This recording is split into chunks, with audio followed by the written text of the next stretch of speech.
नमस्कार विद्यार्थी. आज आपण उपप्रश्नांतर्गत जे 4 उपघटक आहेत त्या उपघटकांपैकी रांगेतील स्थान, दिशा, वेनाकृती आणि दिनदर्शिका या उपघटकांमध्ये वेनाकृती या घटकांविषयी आपण आज आजच्या तासिकेमध्ये मार्गदर्शन घेणार आहोत. यामध्ये वेनाकृतीमध्ये प्रामुख्याने या उपघटकात 3 शब्दांचा संच दिलेला असतो. त्यापुढे प्रत्येक पर्यायात 3 आकृत्यांचा संच दिलेला असतो. त्यातील कोणता संच प्रश्नात दिलेल्या शब्दांचा संच अचूक दर्शवितो हे विद्यार्थ्यांनी ओळखायचं असतं. अगदी लक्षपूर्वक आपण जर त्या शब्दांचा एकमेकांशी काय संबंध येतोय हे जर पाहिलं आपण तर अगदी सहजतेने हा प्रश्न आपण सहजपणे सोडवू शकतो. फक्त आता यात काय लक्षात घ्यायचं की यामध्ये संचातील 3 शब्दांचा परस्परांमध्ये असलेला संबंध लक्षात घ्यायचा. 3 शब्द आहेत, हे परस्परांशी संबंधित आहेत का वेगळे आहेत हे जर आपण व्यवस्थित ओळखलो तर आपण हा प्रश्न अगदी सहजतेने सोडवू शकतो. आता आपण काही त्याचे प्रश्न पाहू. प्रश्न पाहिल्यानंतर आपल्याला सहज लक्षात येईल की हे सोपे प्रश्न आहेत, फक्त त्यांचा तर्क एकमेकांशी काय संबंध येतोय तो संबंध जर आपण ओळखला तर सहजतेने आपण अशा प्रकारचे प्रश्न सोडवू शकतो. आणि वेनाकृत्यावरचे जे प्रश्न आहेत ते प्रश्न म्हणजे हमखास त्यामध्ये मार्क कसलाच जाणार नाही, हे सोपे प्रश्न आहेत. फक्त याच्यामध्ये व्यवस्थित जर आपण निरीक्षण केलं तर हे प्रश्न आपण सहजतेने सोडवू शकतो. आता आपण एक एक प्रश्न पाहूया आणि तो त्याचा संबंध कसा लावायचा हे पाहूया. आता यामध्ये पहिला प्रश्न आपण घेऊया.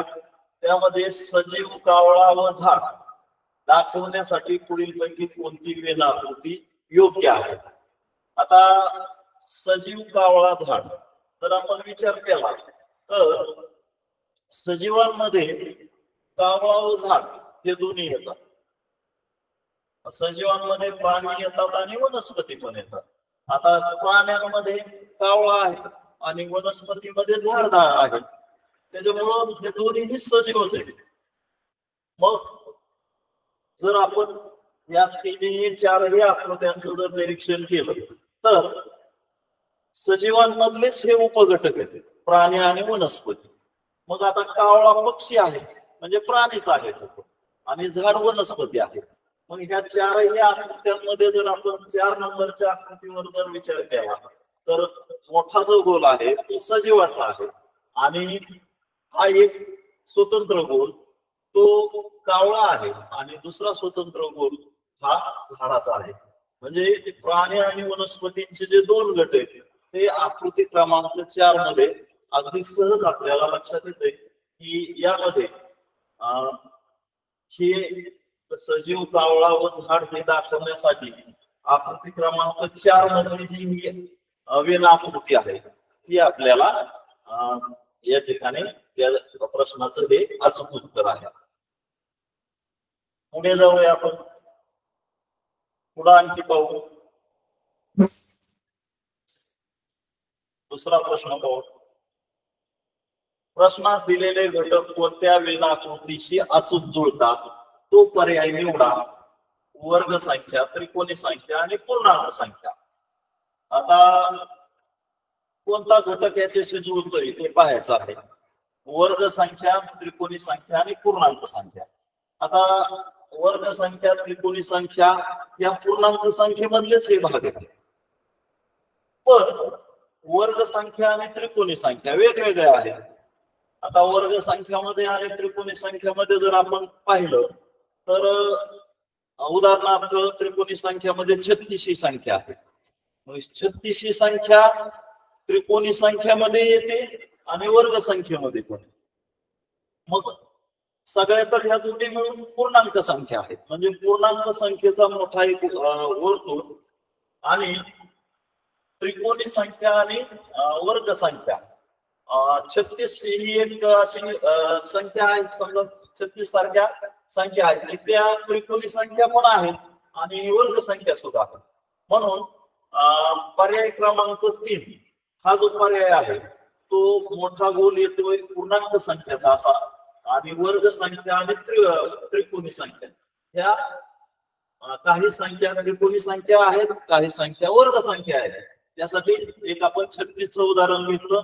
म्हणून यासाठी या प्रश्नासाठी आपल्याला पर्याय क्रमांक 3 हे या दिलेल्या प्रश्नाचं अचूक उत्तर आहे. आपण पुढे आणखी पाहूया. तिसरा प्रश्न पाहूया. पुढे एक आकृती दिली आहे. या आकृतीच्या रचनेशी तंतोतंत जुळणारे घटक दिलेल्या पर्यायातून शोधा. आता मोठा गोल दिलेला आहे, त्यात छोटा गोल, छोट्या गोलामध्ये आणखी छोटा गोल. तर पहिला आहे संख्या, समसंख्या, विषम संख्या. आता समसंख्या विषम संख्या ही काय याच्याशी जुळत नाही का, तर समसंख्या वेगळ्या असतात, विषम संख्या वेगळ्या असतात. 2 नंबरचा जो पर्याय आहे तो आहे जिल्हा, तालुका, गाव. आता हा पर्यायाचा आपण जर विचार केला तर जिल्हा मोठा असतो, जिल्ह्यामध्ये अनेक तालुके असतात आणि तालुक्यामध्ये अनेक गावं असतात. मग आपल्याला हा जो जिल्हा, तालुका, गाव आहे, हा मोठं जर वर्तुळ आपण जिल्हा पकडला तर छोटं वर्तुळ तालुक्याचं, आणि तालुक्यामध्ये गाव असतात, सगळ्यात छोटं वर्तुळ हे गावाच्या संबंधी दाखवलेलं आहे. म्हणून दिलेली जी वेन आकृती आहे ती 2 नंबरचा पर्याय जिल्हा, तालुका आणि गाव याच्याशी अगदी अचूकतेने जुळते. म्हणून यामध्ये या प्रश्नाचं उत्तर आपल्याला पर्याय क्रमांक 2 हे अचूक जुळते. पाहूया पुढे आणखी अशा प्रकारचे काय प्रश्न आहेत ते पाहू आपण. 1 ते 11 पुढे प्रत्येक प्रश्नात 3 शब्द दिलेले आहेत. हे शब्द दाखवण्यासाठी कोणती वेन आकृती योग्य आहे ते दिलेल्या पर्यायातून निवडा. आता जिल्हा, तालुका, गाव हे जो आपण प्रश्न पाहिला तशाच प्रकारचा हा प्रश्न आलेला आहे. वाक्य, शब्द, अक्षरे. आता वाक्य अनेक शब्दांचं वाक्य बनतं. शब्द कसा बनतो?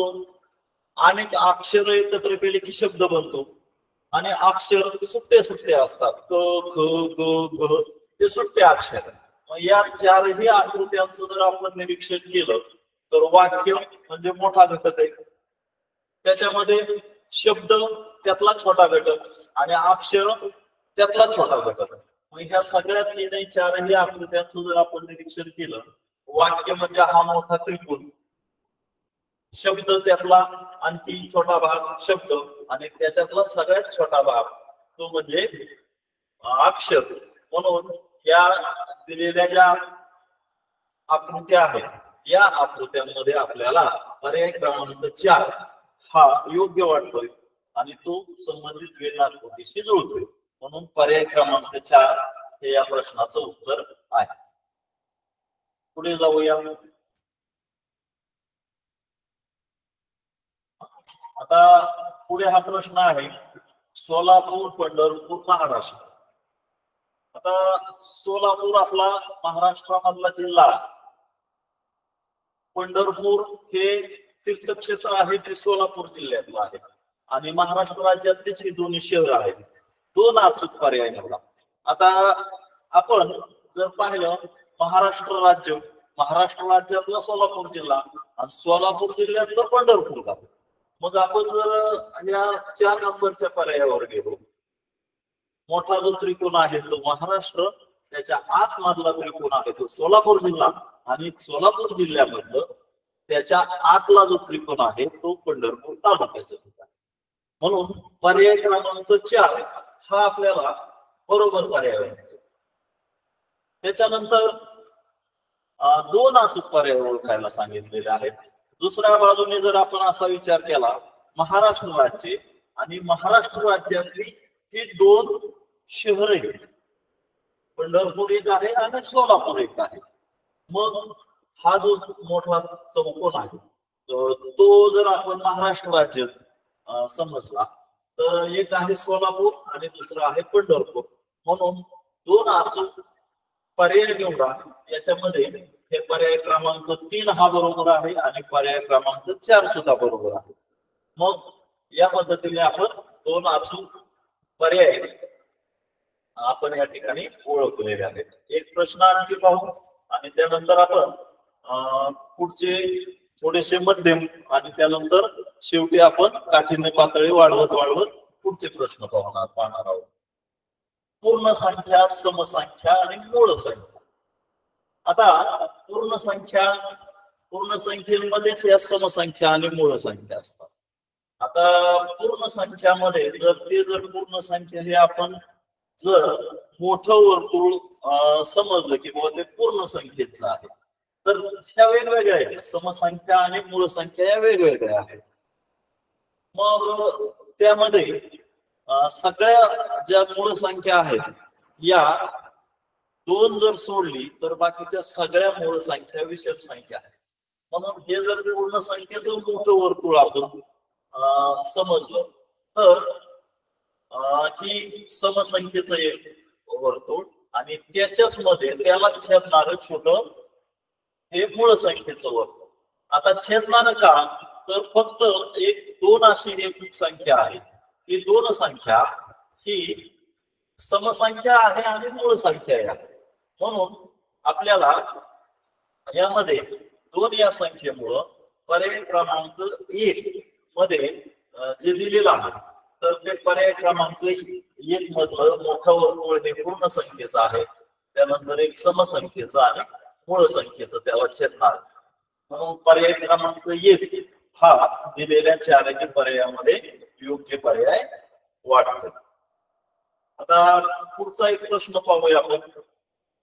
यामध्ये शाकाहारी प्राणी दिलेले, मांसाहारी प्राणी दिलेले आणि हरिण दिलेलं.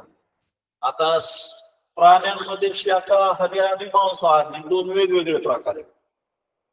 आता जे हरिण येतं ते हरिण गवत खाणारा प्राणी आणि तो शाकाहारी. तो काय कुठल्या दुसऱ्या प्राण्याला मारून खात नाही, तो गवत खाणारा प्राणी आहे म्हणून तो शाकाहारी वर्गामध्ये पडतोय.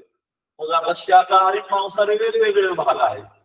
वेगवेगळे भाग जर आपण पर्याय क्रमांक 1 च्या आकृतीकडे लक्ष दिलं, पर्याय क्रमांक 1 मधलं जे हे मोठं वर्तुळ आहे त्याला जर आपण शाकाहारी प्राणी म्हटलं तर त्याच्या आतमध्ये जे छोटं वर्तुळ आहे ते हरणासाठी आहे. म्हणून शाकाहारी प्राणी आणि आतमधलं वर्तुळ आहे ते हरणासाठी आणि मांसाहारी प्राणी हे भागच वेगळा आहे म्हणून ते वेगळं दाखवलेलं आहे. म्हणून या ठिकाणी पर्याय क्रमांक 1 मधली जी आकृती आहे तर पर्याय क्रमांक 1 मधल्या आकृती ही आपल्याला योग्य वाटते. तर मोठा वर्तुळ शाकाहारी प्राणी, त्याच्यामधला आतमधलं छोटं वर्तुळ हरिण आहे आणि त्याच्यानंतर जे बाहेर आहे ते स्वतंत्र भाग येतो ते आहे मांसाहारी प्राण्यांचा. म्हणून दिलेल्या चारही आकृत्यामध्ये पर्याय क्रमांक 1 हे आपल्याला योग्य उत्तर आहे. म्हणून आपण पर्याय क्रमांक 1 ह्या दिलेल्या प्रश्नाचं उत्तर निवडलेलं आहे. ठीक आहे. आता हे आपण सोपे प्रश्न पाहिले. आता यानंतरचे थोडेसे काठिण्य पातळी वाढवणारे आणि थोडेसे मध्यम प्रकारचे जे प्रश्न आहेत ते मध्यम प्रश्न आपण पाहूया.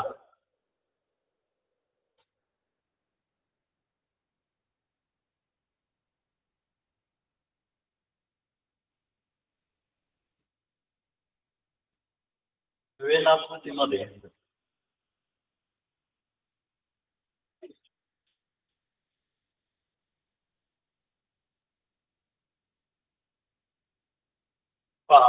हे मध्यम स्वरूपाचे प्रश्न आहेत आणि त्यानंतर आपण आणखी काठिण्य पातळी वाढवून अवघड प्रश्न सुद्धा पाहू. आता यामध्ये आपण सोबतच्या वेन आकृतीच्या आधारे पुढीलपैकी योग्य विधान कोणते.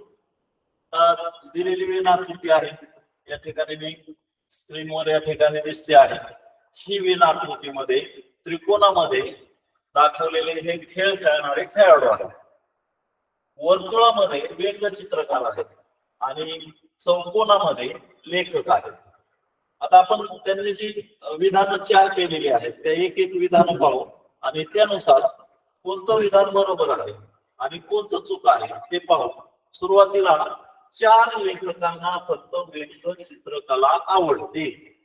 आता 4 इथं 4 अंक आहे. हा 4 अंक या ठिकाणी आपण जर पाहिलं तर 4 हा चौकोनामध्ये सुद्धा आहे आणि 4 हा वर्तुळामध्ये सुद्धा.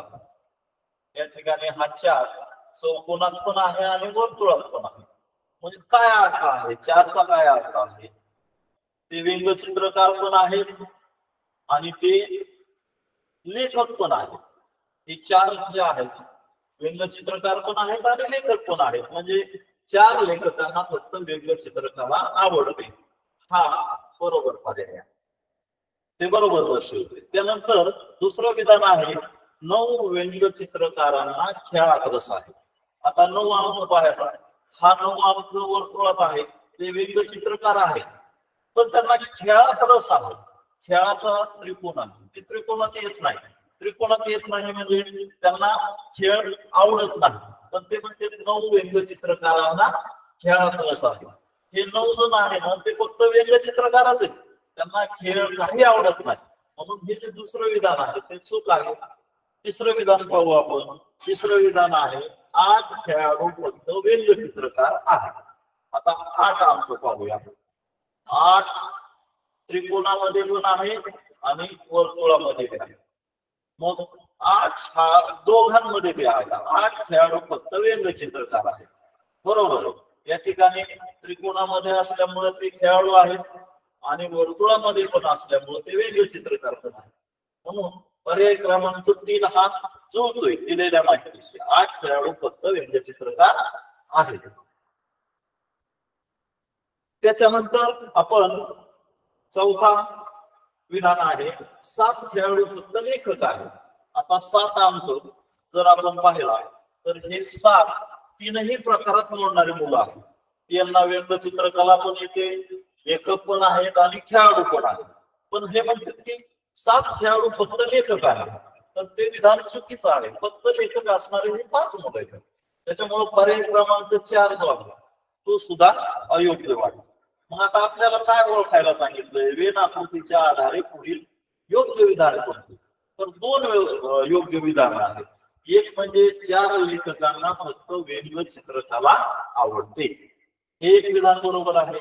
आणि तिसरं आहे 8 खेळाडू फक्त व्यंगचित्रकार आहेत. हा 2 हे विधान बरोबर आहेत. हे जे दुसरं आणि चौथं विधान आहे ते विधान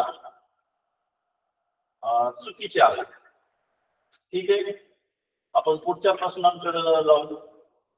5वा प्रश्न आहे पहा. सोबतच्या आकृतीमध्ये कोणत्याही फक्त 3 आकृत्यात सामायिक आहेत अशा अंकांची बेरीज किती? सोबतच्या आकृतीमध्ये फक्त 3 आकृत्या. आता सोबतच्या आकृती जर पाहिले तर 4 आकृत्या आहेत.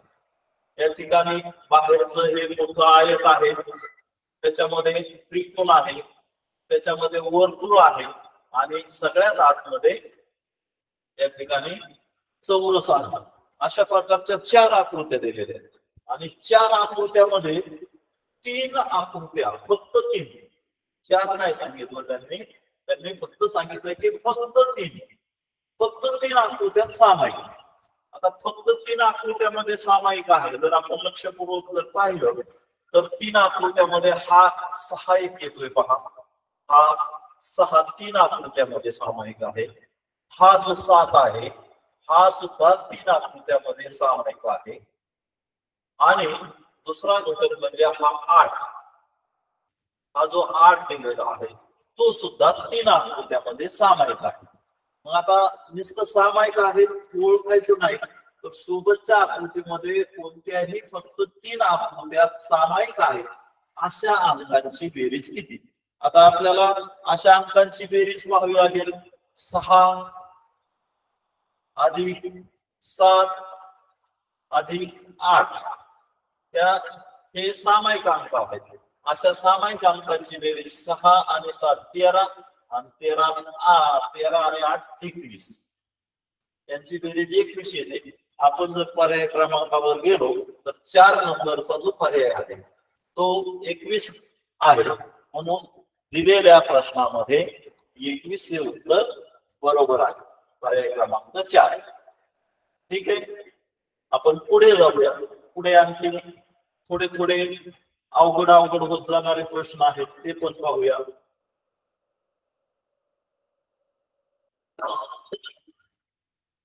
यामध्ये सोबतची आकृती एका महाविद्यालयातील खेळाडू दाखवते. त्रिकोण फुटबॉल खेळाडूंचे प्रतिनिधित्व करतो. आयत क्रिकेट खेळाडूंचे व वर्तुळ खो खो खेळाडूंचे प्रतिनिधित्व करतो. त्यांचे निरीक्षण करून प्रश्नांची उत्तरे द्या. ज्यावेळेस अशा प्रकारचे प्रश्न येतात त्यावेळेस ते शब्दात मांडलेलं असतं. त्रिकोण काय आहे तर त्रिकोण फुटबॉल खेळाडूंचे प्रतिनिधित्व करतो. मग हे आपण आपल्या पेपरमध्ये आपल्याला समजेल अशा छोट्या अक्षरामध्ये त्या आकृतीमध्ये जर आपण लिहून घेतलं ना, त्रिकोण काय करतो तर त्रिकोण फुटबॉल. आता जिथं जागा आहे तिथं त्रिकोण फुटबॉल. आता फुटबॉल केला तरी फुटबॉल असं समजायचं आपल्याला समजण्यासाठी. त्याच्यानंतर आयत काय, आयत क्रिकेट.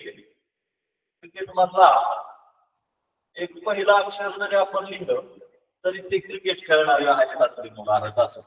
वर्तुळ खो खो खेळणारे खो खोचं प्रतिनिधित्व करतो.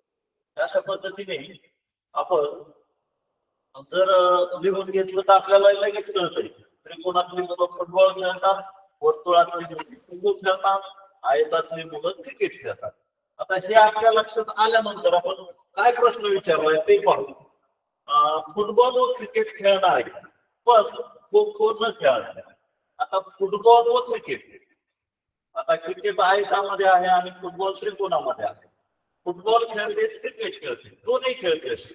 आता दोनही आकृत्यांमध्ये सामायिक अंक पाहायचा. दोन्ही खेळ क्रिकेट खेळते फुटबॉल खेळते. सामायिक अंक निरीक्षण जर आपण व्यवस्थित आकृतीचं केलं तर हे जे 13 मुलं आहेत ते 13 मुलं दोनही खेळ खेळते, क्रिकेट खेळते फुटबॉलही खेळते. मग आपण पण खो खो न खेळणारे. आता हे 13 क्रिकेट खेळते फुटबॉल खेळते. खो खो मध्ये जे वर्तुळातले मुलं आहेत तेच खो खो खेळणार आहेत. हे फक्त दोनच खेळ खेळतात आणि खो खो खेळत नाही. म्हणून आपल्याला पर्याय क्रमांक 3 ला 13 हे उत्तर आहे. हे उत्तर योग्य आहे. फक्त क्रिकेट आणि फुटबॉल खेळते, खो खो खेळत नाही, म्हणून या प्रश्नाचं 13 हे उत्तर आहे. आता पुढचा प्रश्न पाहूया आपण. महाविद्यालयात एकूण किती क्रिकेट खेळाडू आहेत?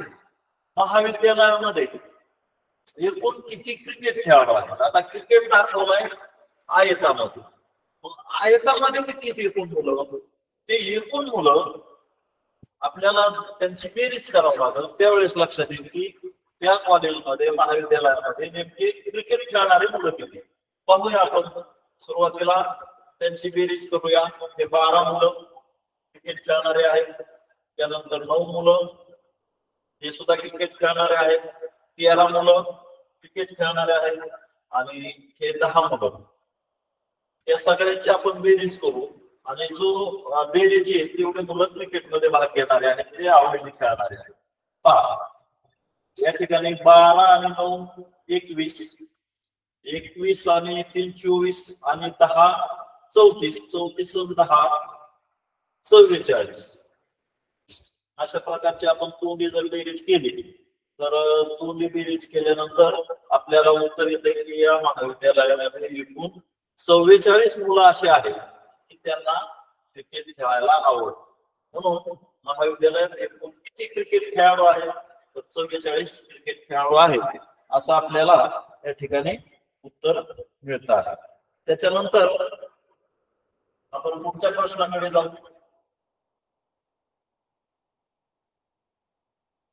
या ठिकाणी आकृतीचं निरीक्षण करूया. काय काय माहिती दिलेली आहे ते संक्षिप्त शब्दामध्ये आपण लिहून घेतले की आपल्याला प्रश्न सोडवणं ते सोपं जाणार आहे. सोबतच्या आकृतीत वर्तुळामध्ये संशोधकांचे ते वर्तुळ आहे त्या वर्तुळामध्ये आपण संक्षिप्त मध्ये नाव लिहून घेऊ. वर्तुळामध्ये संशोधक हे संशोधक.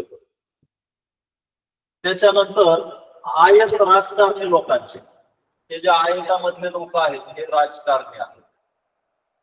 त्याच्यानंतर त्रिकोणामध्ये भारतीय लोकांचे, आता त्रिकोण दाखवले ते भारतीय लोक आहेत, त्यांच्यासाठी भारतीय म्हणून हा. व चौकोनामध्ये डॉक्टरांचे प्रतिनिधित्व करतो. या ठिकाणी चौकोन आहे, या ठिकाणी चौकोनामध्ये डॉक्टर आहे, चौकोनामध्ये डॉक्टर आहे. त्रिकोणामध्ये भारतीय लोक आहेत, वर्तुळामध्ये संशोधक आहेत, चौकोनामध्ये डॉक्टर आहेत आणि आयतामध्ये राजकारणी लोक आहेत. आता आपल्याला प्रश्न काय आहे, यामधून असे किती भारतीय लोक की जे डॉक्टर व राजकारणी आहेत. आता भारतीय लोक त्रिकोणामध्ये दाखवलेले आहेत, भारतीय लोकच पाहिजेत आपल्याला, ते त्रिकोणामध्ये आहेत. जे डॉक्टर व राजकारणी आहेत, डॉक्टर दाखवलेले चौकोनामध्ये आणि राजकारणी दाखवलेत आयतामध्ये. म्हणजे आणि राजकारणी हे तीनही सामायिक जर आपण बारकाईने निरीक्षण केलं तर हा जो 3 अंक आहे, हा 3 अंक त्रिकोणात आहे, चौकोनात आहे आणि आयतात सुद्धा आहे. मग या प्रश्नाचं उत्तर, असे किती लोक आहेत जे भारतीय आहेत, राजकारणी आहेत आणि डॉक्टर बी आहेत. तर याचा आपण हे 3 लोक जे आहेत, हे 3 लोक यामध्ये आपल्याला लक्षात येते की ते भारतीय आहेत, डॉक्टर पण आहेत आणि राजकारणी बी आहेत. तर पर्याय क्रमांक 3 हे या प्रश्नाचं अचूक उत्तर येईल. ठीक आहे, पुढच्या प्रश्नाकडे जाऊ आपण.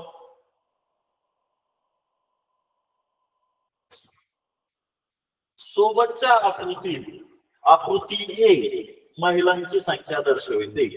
आता आकृती ए आपण पुन्हा छोट्या संक्षिप्त अक्षरामध्ये अगदी महिलांची संख्या दर्शविते.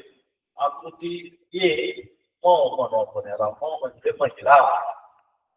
आकृती बी व्यवसाय करणारे, आकृती बी हे व्यवसाय करणारे व्यावसायिक आहे. आकृतीची सुशिक्षितांची संख्या दर्शवते. आकृतीशी त्रिकोण म्हणजे सुशिक्षित, शिकलेले यांची संख्या दर्शवते. आता जे आपल्याला समजलं, वर्तुळामध्ये महिला आहेत, चौकोनामध्ये व्यावसायिक आहेत आणि त्रिकोणामध्ये सी भागामध्ये सुशिक्षितांची संख्या दिलेली आहे. आता प्रश्न असा आहे, तर अशा किती महिला आहेत की ज्या सुशिक्षित आहेत मात्र व्यवसाय करत नाही. आता महिलांची संख्या काढायची, सुशिक्षित पण आहेत पण ते व्यवसाय करत नाही. आता व्यवसाय दिलेला आहे चौकोनामध्ये. हा चौकोनाचा भाग जर आपण हाताने त्याच्यावर जर हात ठेवला तर यातलं काहीच येणार नाही. का तर त्या महिला, सुशिक्षित महिला किती महिला आहेत की ज्या सुशिक्षित आहेत. महिला आणि सुशिक्षित म्हणजे वर्तुळ आणि त्रिकोण यांच्यामध्ये सामायिक जो अंक आहे तो सामायिक अंक 4 आहे. हा 4 अंक काय दाखवतो की त्या सुशिक्षित पण आहेत आणि महिला पण आहेत. म्हणून आपल्याला जो अचूक प्रश्न विचारलाय, किती महिला आहेत ज्या सुशिक्षित आहेत, तर त्या महिला 4 आहेत. पर्याय क्रमांक 3 मध्ये 4 हे पर्याय आहे आपल्याला. 4 अशा महिला आहेत, त्या महिला आहेत आणि सुशिक्षित पण आहेत मात्र व्यवसाय करत नाही, म्हणून त्या चौकोनात आलेल्या नाही. सुशिक्षित आहेत, महिला आहेत आणि व्यवसाय पण करत, म्हणून पर्याय क्रमांक 3 हे या प्रश्नाचं अचूक उत्तर आहे. ठीक आहे, आपण पुढच्या प्रश्नाकडे जाऊया.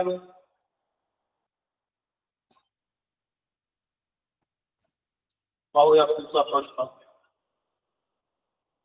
सोबतच्या आकृतीवरून कन्नड व हिंदी बोलणाऱ्या पण इंग्रजी व मराठी न बोलणाऱ्या एकूण किती व्यक्ती आहेत. आता या ठिकाणी आपण पाहतोय सोबतच्या आकृतीमध्ये वर्तुळात हिंदी बोलणारे लोक आहेत, त्रिकोणामध्ये इंग्रजी बोलणारे आहेत, या चौकोनामध्ये मराठी बोलणारी लोक आहेत आणि आयतामध्ये कन्नड बोलणारे लोक आहेत. आता प्रत्येक भाषा बोलणारी लोक आहेत.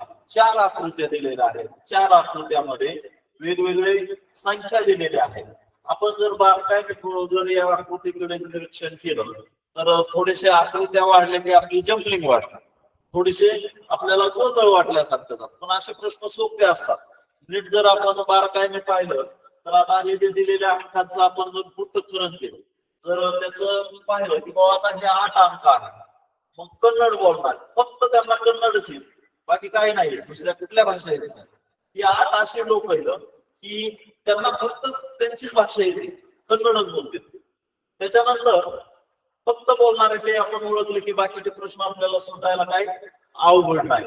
आता हे 12 जे लोक दिलेले आहेत वर्तुळामध्ये, हे 12 दिलेले आहेत, हे 9 दिलेले आहेत, काय येते त्या 12, 9 ह्या लोकांना फक्त हिंदी येते. 12 अधिक 9 21 लोक असे आहेत की ते फक्त हिंदी बोलणारे लोक आहेत, तेवढीच येते भाषा. आता आपण त्रिकोणामध्ये इंग्रजी बोलणारे पाहू.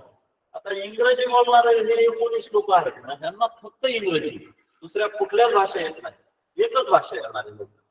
म्हणजे आता यामध्ये असे प्रश्न आहेत, या आकृतीच्या आधारे आपल्याला 9-10 प्रश्न असे तयार करता येतील की त्या प्रश्नांची उत्तर आपल्याला सहज, हे जर आकृतीचं निरीक्षण केलं तर आपण अगदी सहजपणे त्या प्रश्नांची उत्तरं देऊ शकतो.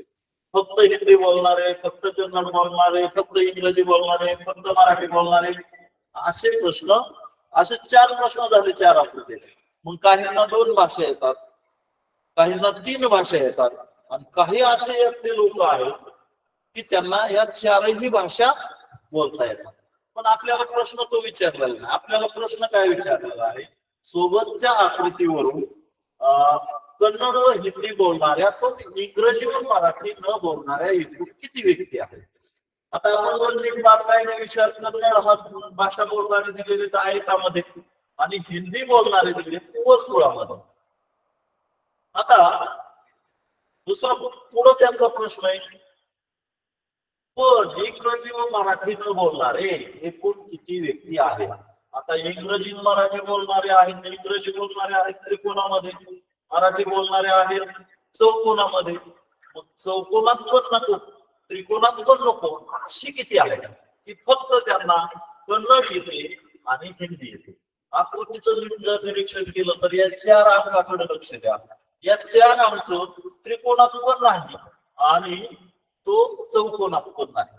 मग त्रिकोणात नाही, चौकोनात नाही, म्हणजेच काय, या चौघांना कन्नड बोलता येते आणि या चौघांना हिंदी सुद्धा बोलता येते. पण या चौघांना इंग्रजी बोलता येत नाही, त्रिकोणात नाही ते, आणि चौकोनात नाही, त्यामुळे त्यांना मराठी सुद्धा बोलता येत नाही. म्हणून आपल्याला जो प्रश्न विचारला आहे की कन्नड व हिंदी बोलणारे पण इंग्रजी व मराठी न बोलणारे एकूण किती व्यक्ती आहेत, तर आपल्याला त्याचं बरोबर उत्तर पर्याय क्रमांक 3, 4 हे त्याचं बरोबर उत्तर आहे. 4 उत्तर पर्याय क्रमांक 3 ने दाखवलेला आहे. या ठिकाणी या 4 आकृत्या दिलेल्या आहेत, त्याच्यावर खूप आणखी प्रश्न आपल्याला तयार करता येईल. यातून असे खूप प्रश्न वेगवेगळे आपल्याला बनवता येतील की बाबा सामायिक ज्या 3 आकृत्या, 3 भाषा बोलणारे, 2 भाषा बोलणारे, 4ही भाषा बोलणारे, असे सुद्धा वेगवेगळे प्रश्न आपल्याला या आकृतीवरून तयार करता येऊ शकतील. परीक्षेला अशा प्रकारचे प्रश्न जरी आले तरी आपल्याला जर आकृतीचं पृथक्करण करता आलं तर असे प्रश्न, सोपे प्रश्न आपण सहज सोडवू शकतो, काही अवघड नाही. ठीक आहे, आपण पुढचे प्रश्न पाहूया. आता पुढे जाऊ. आता थोडेसे हे सोपे प्रश्न झाले. आता आपण थोडेसे जरा काठीण्य पातळी वाढवणार आहे, थोडेसे जरा अवघड प्रश्नांकडे पण जाऊया. थोडेसे अवघड प्रश्न सुद्धा आपण कशा प्रकारे आपल्याला सोडवता येते ते पाहूया.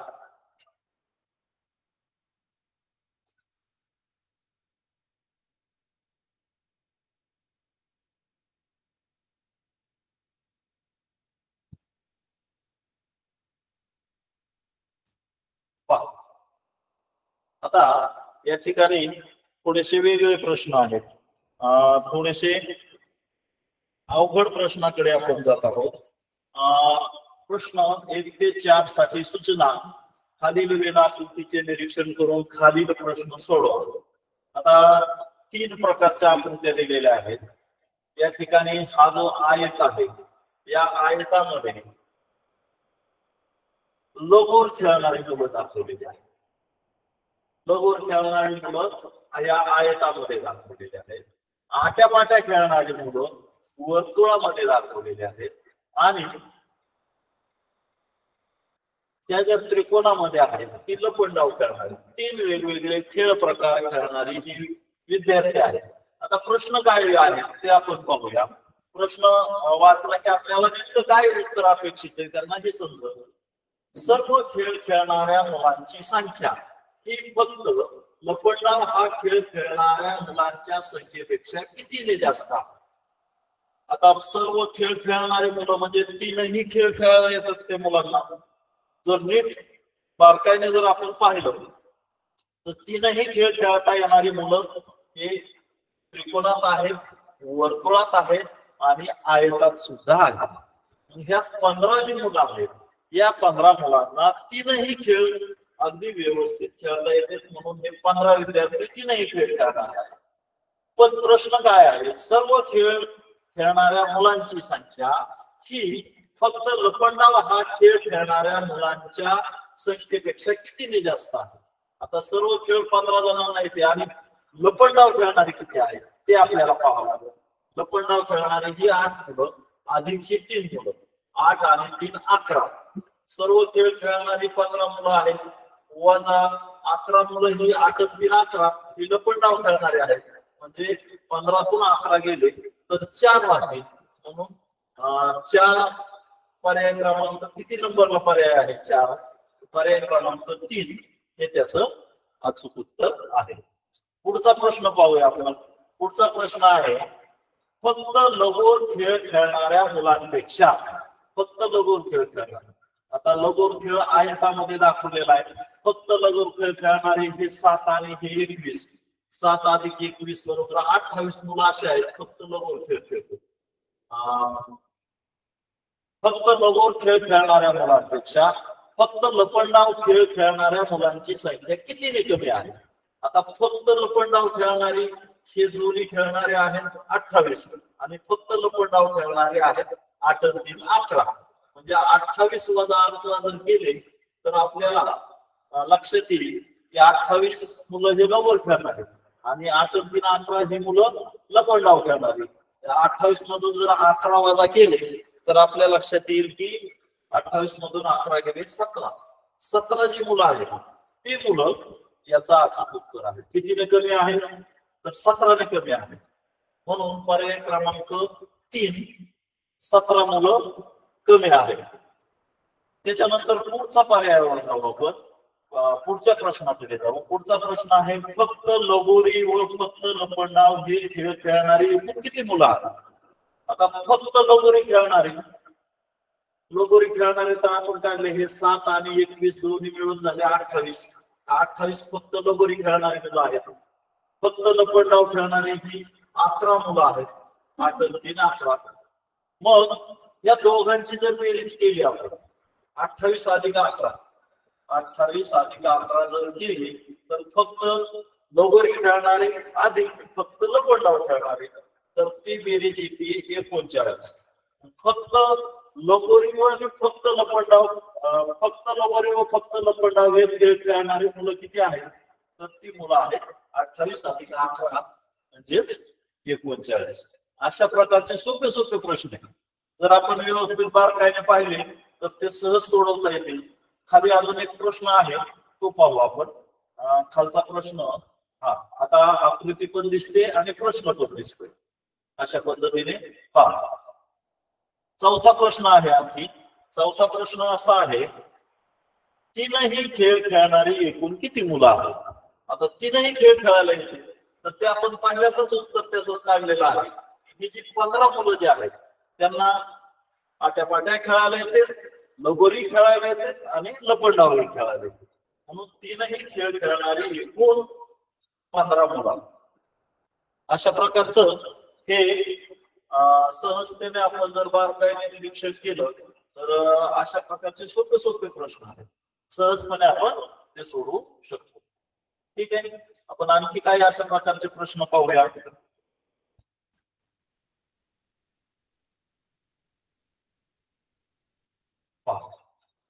खालील वेन आकृतीचे निरीक्षण करून त्यावर आधारित प्रश्न सोडवा. या ठिकाणी वेन आकृती दाखवलेली आहे आणि त्या वेन आकृतीचं निरीक्षण करून आपण काय काय प्रश्न दिलेले आहेत. या ठिकाणी आयत आहे, त्या आयतामध्ये सिनेमा पाहणारी मुलं आहेत. हे जे वर्तुळ दिलेलं आहे त्या वर्तुळामध्ये ह्या मुलांना कार्टून आवडतं, कार्टून पाहणारी मुलं आहेत. हा जो त्रिकोण दिलेला आहे या त्रिकोणामध्ये ही बातम्या पाहणारी मुलं आहेत. 3 प्रकारची मुलं आहेत. आता प्रश्न किती पहा कसे आहे त्या मुलांसाठी. प्रश्न आहे का कार्टून पाहतात मात्र सिनेमा न पाहणारे मुलं. त्यांना कार्टून आवडतो पण सिनेमा नाही आवडत. मग अशी किती मुलं आहेत? कार्टून आवडतं पण सिनेमा आवडत नाही. मग या ठिकाणी हा जो अंक आहे, हा 5 जो अंक आहे तो काय दाखवतोय?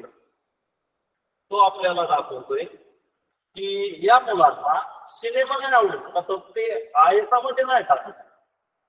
त्यांना आवडतच नाही, सिनेमा आवडत नाही, त्यांना फक्त कार्टून आवडतं. म्हणून अशी ही 5 मुलं आहेत.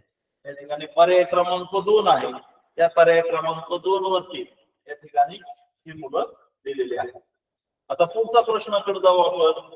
बातम्या व सिनेमा हे दोनही प्रकार पाहणारी मुले किती आहेत? बातम्या बी पाहते आणि सिनेमा बी पाहते. आता बातम्या दाखवल्या त्रिकोणामधून आणि सिनेमा दाखवलेला आहे आयतामध्ये. मग आता ते बातम्या पाहतात, दोन्ही आकृतीत सामायिक जर अंक कोणता आहे? बातम्या पाहतात, सिनेमा पाहतात. तर हे जो 3 अंक आहे हा सामायिक अंक आलेला आहे. तो त्रिकोणात पण आलेला आहे आणि आयतात पण आलेला आहे. या 3 मुलांना बातम्या पण आवडतात आणि सिनेमा पण आवडतात. म्हणून बातम्या व सिनेमा दोन्ही प्रकार पाहणारी मुले किती आहेत? तर ती 3 मुले आहेत. पर्याय क्रमांक 4 मध्ये ही 3 मुलं या ठिकाणी आलेलं आहे. आता पुढचा प्रश्न पाहूया आपण. फक्त एकच प्रकार पाहणारी एकूण किती मुले? आता एकच प्रकार म्हणजे त्यांना फक्त बातम्याच आवडतात, काहींना फक्त सिनेमाच आवडतो, काही मुलांना फक्त कार्टूनच आवडतो. असे मुलं किती आहेत ते शोधू आपण. आता फक्त सिनेमाच आवडतो. आता या ठिकाणी सिनेमाच आवडणारे मुले, सिनेमाच आवडतो किती मुलं आहेत पाहू आपण. त्यांना फक्त सिनेमा आवडतो. हे 9 मुले, हे 11 मुलं आणि हे 7 मुलं. 9 अधिक 11 अधिक 6 हे फक्त सिनेमा आवडतो त्यांना, बाकी काय नाही, दुसरं काहीच आवडत नाही. त्यानंतर हे किती मुलं आहेत? 9 आणि 11 20 20 27 अशी मुलं आहेत की त्यांना फक्त सिनेमा आवडतो. त्यानंतर फक्त बातम्या. आता बातम्या फक्त आवडणारी मुलं. आता बातम्या पाहूया. बातम्यामध्ये जर आपण आलो तर हे 6 आणि हे 4, 6 अधिक 4 या 10 मुलांना फक्त बातम्या आवडतात. आता राहिला फक्त कार्टून आवडणारे. तर कार्टून आवडणारे या ठिकाणी कार्टून आवडणारे मुलं आहेत 5. कार्टून आवडणारे मुलं बरोबर 5. प्रश्न आपला आहे फक्त एकच प्रकार पाहणारी एकूण किती मुलं आहेत? त्यांची जर आपण सगळ्यांची जर बेरीज केली तर 7 आणि 5 12, 1 2 3 4 42 मुलं यांना फक्त एकच प्रकार आवडतो. जर पर्यायाकडे जर आपण गेलो तर पहिला आहे 37, दुसरा आहे 45, तिसरा आहे 42. म्हणून पर्याय क्रमांक 3 हे आपलं या तिसऱ्या प्रश्नाचं 7व्या प्रश्नाचं उत्तर आहे. आणखी आपल्याला खाली आणखी एक प्रश्न आहे, तो आपल्याला दिसत नाही. थोडस आपण वरती जाऊया. वरती गेल्यानंतर आपल्याला तो प्रश्न दिसेल. आता दिसतोय आपल्याला. फक्त सिनेमा व कार्टून दोन्ही प्रकार पाहणाऱ्या मुलांच्या संख्येपेक्षा तिन्ही प्रकार पाहणारे कितीने जास्त आहेत? आता फक्त सिनेमा व कार्टून पाहतात. आता फक्त सिनेमा आणि कार्टून हे जर 8 मुलांचं आपण निरीक्षण केलं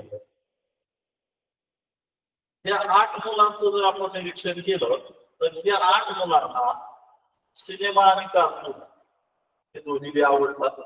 सिनेमा आवडतो, कार्टून पण आवडतो. फक्त सिनेमा व कार्टून हे दोन्ही प्रकार पाहणाऱ्या मुलांच्या संख्येपेक्षा तिन्ही प्रकार पाहणारे कितीने जास्त आहेत? आता हे तिन्ही आवडणारे 14 मध्ये, हे तिन्ही मध्ये आहेत. त्रिकोणामध्ये आहेत, आयतामध्ये आहेत आणि वर्तुळामध्ये सुद्धा आहेत. मग तीनही प्रकार आवडणारे 14 आहेत आणि 2 कार्टून आणि सिनेमा आवडणारे 8 मुलं आहेत. मग ह्या दोघांना फरक किती आहे? तर 14 मधून जर 8 वजा केले तर 6 उत्तर येते. म्हणून तीनही प्रकार पाहणारे कितीने जास्त आहेत? तर तीनही प्रकार पाहणारे त्या दोघांपेक्षा 6 ने जास्त आहेत.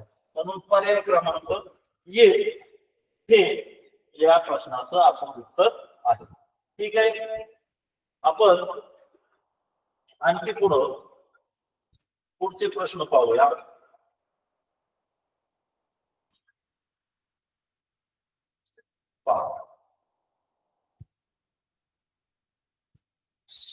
सोबतच्या आकृतीचे निरीक्षण करून विचारलेल्या प्रश्नांची उत्तरे निवडा. आता सोबतची आकृती त्रिकोणात कबड्डी खेळणारी मुलं दाखवलेली आहेत, वर्तुळामध्ये खो खो खेळणारी मुलं आहेत आणि आयतामध्ये क्रिकेट खेळणारे मुलं. तीनही खेळ खेळणारी मुलं आहेत. प्रश्न काय आहे पाहू आपण त्याच्यावर. प्रश्न आहे, फक्त 2च खेळ खेळता येणारे खेळाडू किती आहेत? फक्त 2च खेळ. आता आकृतीचं जर आपण निरीक्षण केलं तर फक्त 2च खेळ खेळता येणारे म्हणजे 2 आकृत्या एकमेकांना छेदता येतात असं किती आहे हे जर आपण पाहिलं तर आपल्या लक्षात येईल की फक्त 2च खेळ खेळणारे जे मुलं आहेत, तर आपण हे जे 4 मुलं आहेत ते 4 मुलं काय आहेत? ते त्रिकोणात पण आहेत आणि आयतामध्ये सुद्धा आहेत. हे 4 मुलं 2च खेळ खेळणारे आहेत. त्रिकोणात पण आहेत आणि आयतात पण आहे. कबड्डी खेळते, क्रिकेट खेळते, हे 4. आता हा जो 3 आहे हा काय दाखवतो? 3 अंक म्हणजे त्रिकोणात आहे म्हणजे कबड्डी खेळतो, वर्तुळात आहे म्हणजे खो खो खेळतो. या तिघांना कबड्डी खेळता येते आणि खो खो सुद्धा खेळतात. त्यानंतर हा जो 14 अंक आहे, हा 14 अंक काय दर्शवितो? तर 14 अंक वर्तुळात आहे म्हणजे ते खो खो खेळते आणि आयतात सुद्धा आहे म्हणजे क्रिकेट पण खेळते. म्हणजे हे जे 4, 3 आणि 14 ही जी मुलं आहेत त्यांना 2 खेळ खेळता येते. फक्त 2 खेळ खेळता येणारे खेळाडू किती आहेत? तर हे 4 केली तर 7 आणि 14 येते 21. फक्त 2 खेळ खेळणारे किती खेळाडू आहेत? तर ते 21 खेळाडू आहेत. या ठिकाणी पर्याय क्रमांक 3 ला 21 उत्तर आहे. म्हणून आपण या प्रश्नाचं उत्तर अचूक उत्तर आहे 21. आपण पुढचा प्रश्न पाहूया. पुढं खो खो खेळणारे असे किती खेळाडू आहेत की ज्यांना कबड्डी खेळता येत नाही? आता खो खो खेळणारे दाखवलेले आहेत वर्तुळात आणि कबड्डी खेळणारे दाखवले त्रिकोणात. तर अशी किती आहेत? खो खो खेळणारे असे किती मुलं आहेत त्यांना कबड्डी खेळता येत नाही? म्हणजे कुठली मुलं? त्रिकोणातली सोडून. त्रिकोणातली मुलं सोडून अशी किती मुलं आहेत? तर हे 2, या ठिकाणी 2 आहे, या ठिकाणी 11 आहे आणि या ठिकाणी 14 आहे. हे जे आहेत 2, 11 आणि 14 ह्या मुलांना कबड्डी खेळता येत नाही. मग बेरीज किती होती? 2 आणि 11 13, 13 आणि 14 यांची बेरीज होईल 27. मग खो खो खेळणारे असे किती खेळाडू आहेत ज्यांना कबड्डी खेळता येत नाही? तर हे मुलं आहेत 2, 11 आणि 14. या ठिकाणी हे या मुलांना खो खो खेळते पण कबड्डी खेळता येत नाही अशी 27 मुलं आहेत. म्हणून या प्रश्नाचं उत्तर आहे पर्याय क्रमांक 2, 27 अचूक उत्तर आहे. ठीक आहे, पाहूया आपण पुढचा प्रश्न पाहूया.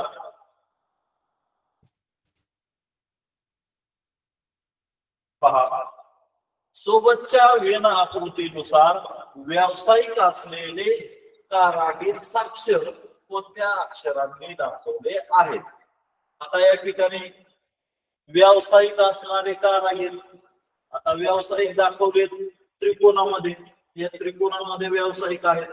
कारागीर आहेत ते चौकोनामध्ये दाखवलेले आहेत, ते कारागीर आहेत, ते व्यावसायिक आहेत. आणि वर्तुळामध्ये साक्षर लोक आहेत, वर्तुळामध्ये साक्षर लोक आहेत. जर आपण प्रश्न पाहिला तर व्यावसायिक असलेले कारागीर, व्यावसायिक असलेले कारागीर म्हणजे ते त्रिकोणात पण आहेत आणि चौकोनात पण आहेत. साक्षर वर्तुळात पण पाहिजे.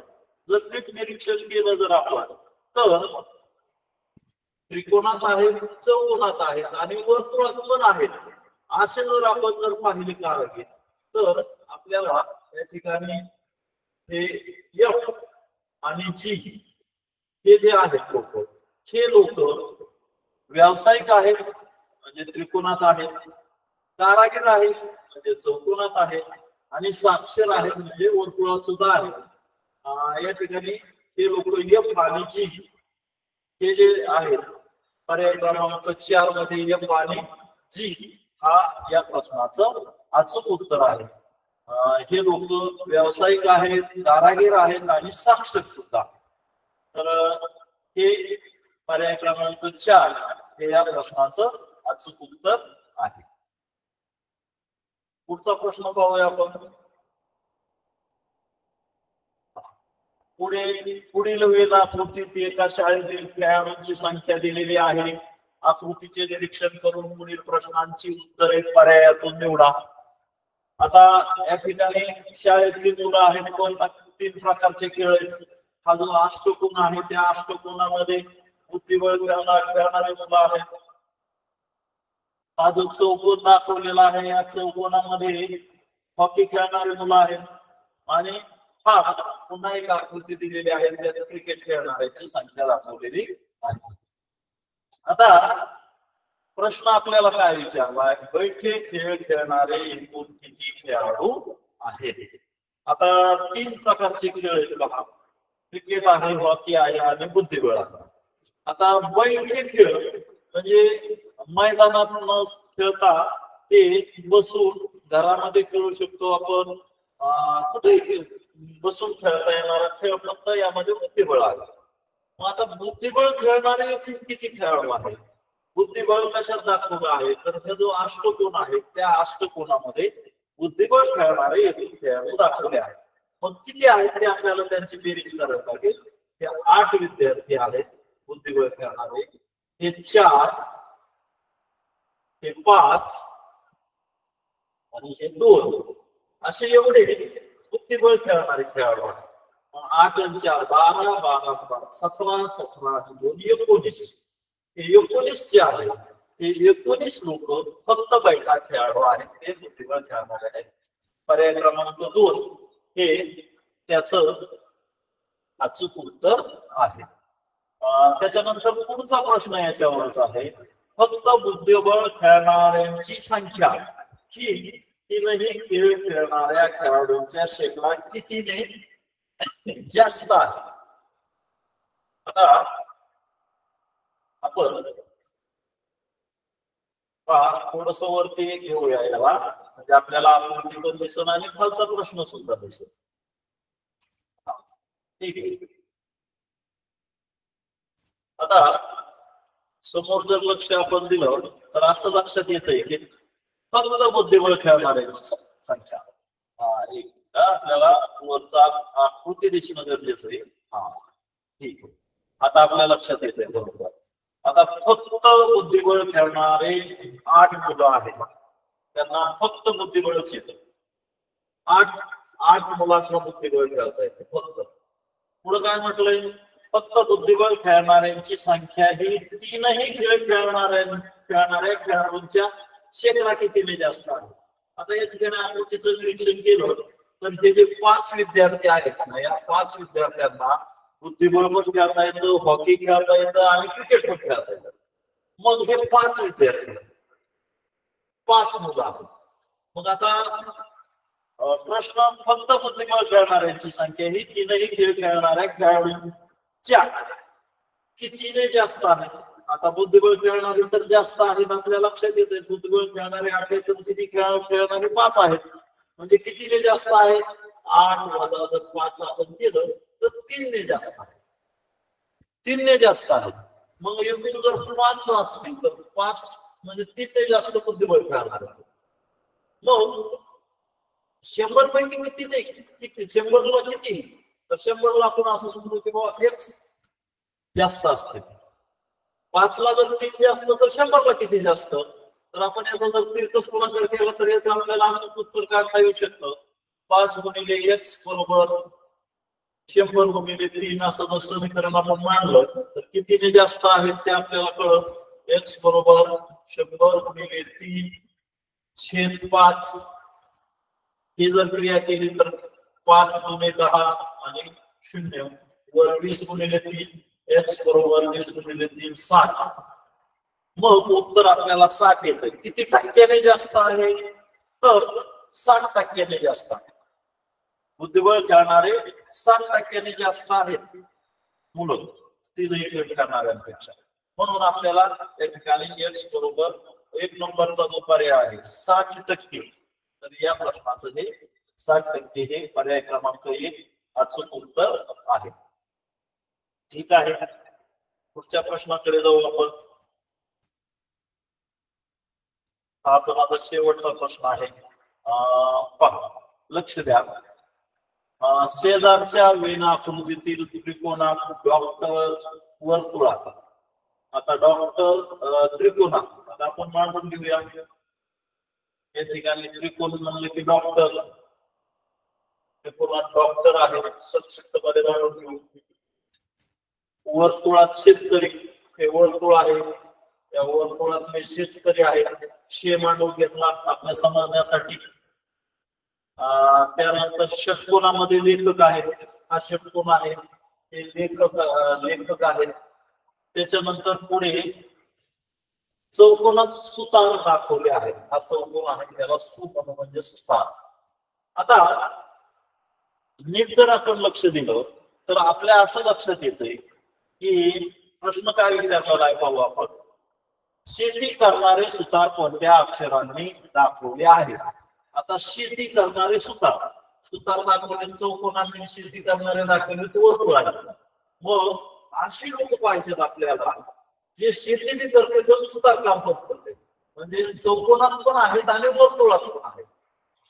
हे जे लोक आहेत रंगवलेली जे लोक दोन्ही पद आहेत. कशात आहे शेती बी करते आणि सुतार काम करतो. अशी लोक कोणत्या अक्षरांनी दाखवलेली आहेत तर ती लोक EIFG पर्याय क्रमांक 2. पर्याय क्रमांक 2 मधली ही जी लोक आहेत हे सुतार काम करते शेती करतात. म्हणून पर्याय क्रमांक 2 EIFG हे या प्रश्नाचं अचूक उत्तर आहे. आता पुढचा प्रश्न पाहूया. फक्त लेखन करणारे डॉक्टर कोणत्या अक्षराने दाखवले आहेत. फक्त लेखन करणारे डॉक्टर. आता डॉक्टर दाखवलेले आहेत त्रिकोणाने आणि लेखन करणारे दाखवलेले आहेत षटकोनामध्ये. आता फक्त लेखन करणारे आता आपल्या असं लक्षात येईल फक्त लेखन करणारे डॉक्टर हा जो यम आहे हे लेखन कसे फक्त लेखक आहे पण डॉक्टर पाहिजे. फक्त लेखन करणारे आता या ठिकाणी के अक्षर आहे. हे के अक्षराचा अर्थ काय आहे की लेखक पण आहेत, के शेतकरी पण आहेत आणि के डॉक्टर पण आहेत. तीनही प्रकार आहेत. म्हणून पर्याय क्रमांकातला हा जो के आहे के हे तीनही व्यवसाय करणारे लोक आहेत. लेखक आहेत, डॉक्टर आहेत आणि शेतकरी आहेत. म्हणून के हे उत्तर येणार नाही. त्यानंतर ये हे डॉक्टर फक्त डॉक्टर आहे ते लेखन करत नाही. म्हणून पर्याय क्रमांक 2 सुद्धा या ठिकाणी बरोबर नाही. चुकीचाच आहे. तर ते फक्त हे डॉक्टर आहे लेखन करणारे नाही. आता यम करणारे फक्त लेखन करते ते डॉक्टर नाही. हा सुद्धा पर्याय अयोग्य वाटतो. चौथा पर्याय की कोणतेही नाही तर हा पर्याय योग्य आहे. फक्त लेखन करणारे डॉक्टर या ठिकाणी आढळून येत नाही. के जो आहे ते तीनही प्रकारामध्ये मोडणारे आहेत. म्हणून या ठिकाणी आपल्याला पर्याय क्रमांक 4 कोणत्याही नाही हा योग्य पर्याय आहे. म्हणून याचं उत्तर पर्याय क्रमांक 4. हा ठीक आहे विद्यार्थी मित्रांनो, आज आपण वेलाकृती संबंधी खूप वेगवेगळ्या प्रकारचे प्रश्न पाहिले. या ठिकाणी आपली तासिकेची वेळ संपलेली आहे. आपण शांत पद्धतीने ऐकून घेतलं, समजावून घेतले प्रश्न.